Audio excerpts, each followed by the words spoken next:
Olá a todos, tudo bem? Acho que agora é boa noite.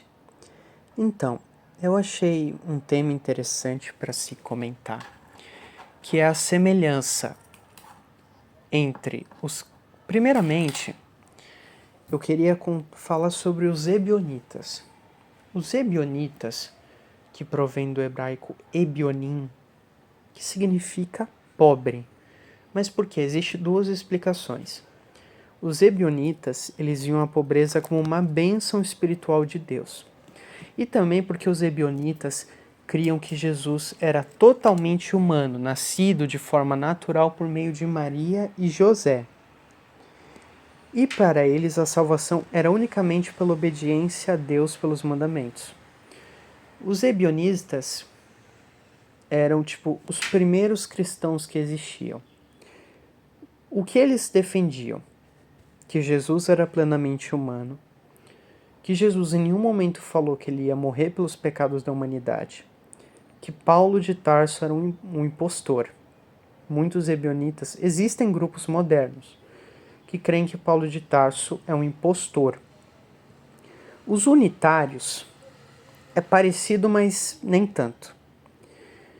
Eu atualmente sou um cristão unitário, ou seja, unitário ou unitarista é todo cristão que crê que Deus é apenas uma única pessoa, o Pai.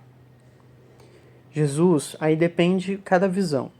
A minha, Jesus é a primeira criação de Deus. Antes de toda a existência, Jesus foi criado. Então, por isso é o Filho de Deus.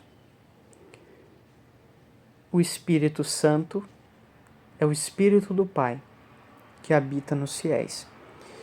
E comparando os dois grupos, qual que é a diferença? Nós, unitários, diferente dos ebionitas, ou ebionim, acreditamos que de fato Jesus morreu pelos pecados da humanidade, e isso está muito claro nas Escrituras. Isaías 53 fala plenamente sobre a expiação e Cristo muitas vezes menciona sobre sua paixão, porque os ebionitas têm um argumento que Jesus nunca mencionou. E os dois grupos são muito parecidos. Só que dentro do unitarismo você tem dois grupos.